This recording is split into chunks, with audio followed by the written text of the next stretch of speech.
Welcome back. An explosive report commissioned by Treasury and released today has found that former Minister Malusi Gigaba compromised a multi-billion rand deal involving locomotives at Transnet. It also provides more evidence on others implicated in state capture and corruption. In 2014, Transnet secured locomotives, trains from 3 different suppliers, with China South Rail, CSR, receiving the lion's share of the multi-billion rand deal. The report says that Gigaba, then Minister of Public Enterprises, compromised the deal by signing a locomotive supply agreement with CSR as a witness. The report also says that former CEOs of Transnet, Molefe and Siyabonga Gama, compromised the procurement process and benefited CSR by even changing conditions after the bids closed. Relating to Eskom, the Treasury report suggests that a former acting CEO, Matshela Koko, may have received kickbacks for assisting a Gupta-owned company, Tegeta, in a coal deal. Well, to discuss, we're joined on the line by investigative reporter Jean Roux at News 24. Jean, thank you for being with us. The locomotive deal has been controversial for a while.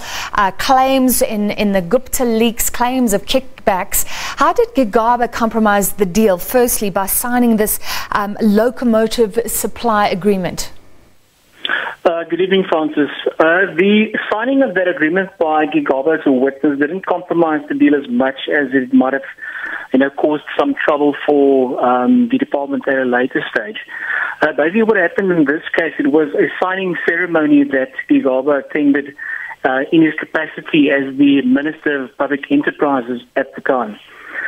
What he did during the ceremony is he addressed the crowd in his capacity as the minister, and then afterwards, during the signing ceremony between Transnet and China South Rail, he signed that document, that agreement, as a witness in his personal capacity.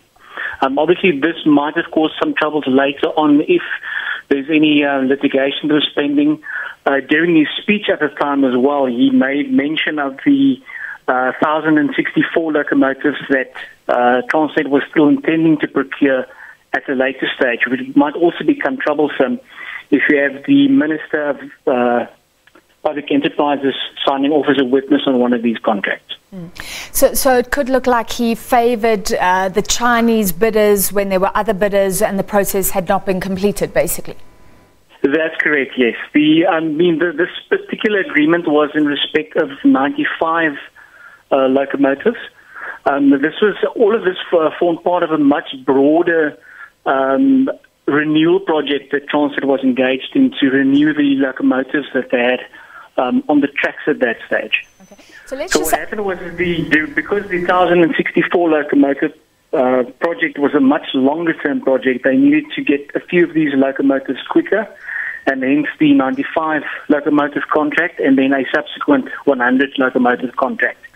Let's just clarify this because he's mainly named in relation to this supply agreement, signing as a witness, you said, in his personal capacity. So is the issue here that the other bidders later could come and say the process was unfair? So that's how he was jeopardizing things for Transnet?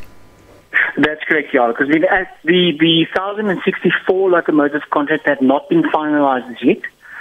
So the bidders on that particular contract might have taken umbrage at the fact that they were excluded if it came to light that China South Rail was favoured.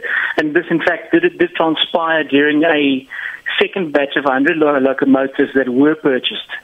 That's where Anor Singh and Molefe come in again, where the report details how they actually went about changing memos and influenced the procurement process to ensure that China South Rail was appointed. Basically, Transnet officials were bending over backwards for China South Rail. So now Gigaba is seemingly involved in that, or is that going too far, Jean? No, I won't say he was directly involved.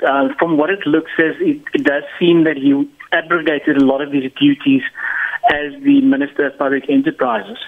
I've mentioned earlier that there were 2 contracts, the 95 locomotive contract and then the 100 locomotive contract that preceded the bigger 1,064 locomotive contract.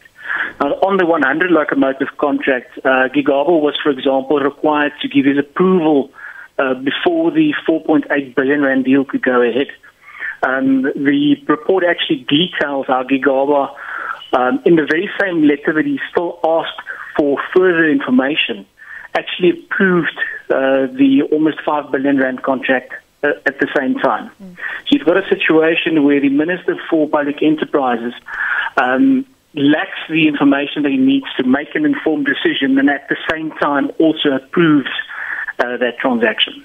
It also says he acted outside his authority in advising Transnet to continue with the procurement when the Finance Minister had not yet granted an exemption. Explain the exemptions process to us.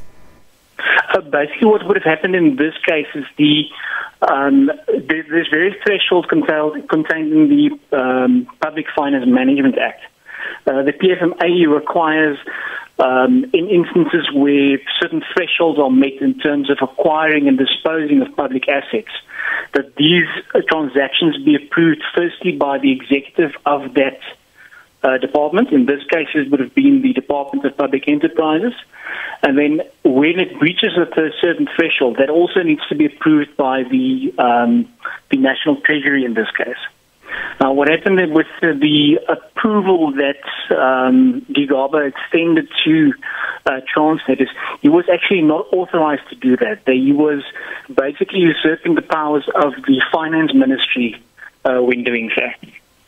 All right, Jean, there's also renewed controversy around the coal deal between Eskom and Tegeta coal, the Gupta-owned coal mine. They were busy buying it at the time. Is there anything new here? Because there's been a lot of claims around that deal before. I think, Francis, most of the details around the Tegeta coal deal has been in the public domain for quite some time now. I think we're quite fortunate to have had the Gupta leaks that spelled out a lot of the stuff contained in this report, weeks and even months ago. In terms of the Tegeta coal deal, there's not too much new information in there. Again, we've got the late night meetings that was arranged between Eskom executives, organizing this 650 million rand prepayment in order for them to actually secure the coal deal with Eskom. All right, thank you very much. News 24 investigative reporter Jean Roux.